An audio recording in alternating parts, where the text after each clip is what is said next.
আসসালামু আলাইকুম মজাদা ওয়েলকাম ব্যাক টু সামচার শো টাইম। সো গাইস, কেমন আছো তোমরা সবাই? আশা করি তোমরা সবাই ভালো আছো। এবং গাইস, আমরা কিন্তু প্রত্যেক বছর বড় সড়ো করে ইফতার পার্টির আয়োজন করে থাকি। আজকেও কিন্তু আমাদের বাড়িতে গাইস ইফতার পার্টি। দেখতেই পাচ্ছ গাইস কত রকম ভাই আয়োজন। এবং গাইস, আমি তোমাদের জন্য কলা রেখে দিয়েছি, ওখানে তরমুজ। এখানে দেখো গাইস, আমি তোমাদের একটা প্লেটের ট্যুর দিই। হচ্ছে নিমক পোড়া, বুট বুন্দিয়া, ভাজা পোড়া, খেজুর, আনারস, মালটা, মিষ্টি। এরপর গাইস আমাদের কিন্তু শরবত এখন আমরা ঢালিনি। এরপরে গাইস দেখতেই পাচ্ছ, ওটা গাইস আমার প্লেট, আমি বুট বুন্দিয়া খাই না। এবং গাইস, আমি তোমাদের জন্য কিন্তু এই দেখো গাইস কত বড় সড়োটা মানে এই যে তরমুজ রেখে দিয়েছি।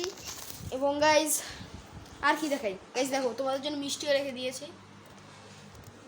দেখছো আমরা কত বড় সড়োভাবে প্রত্যেক বছর ইফতার পার্টি আয়োজন করে থাকি। এবং এখানে কিন্তু অনেকেই খেতে আসে ইফতার। হ্যাঁ, অনেকেই খেতে আসে না।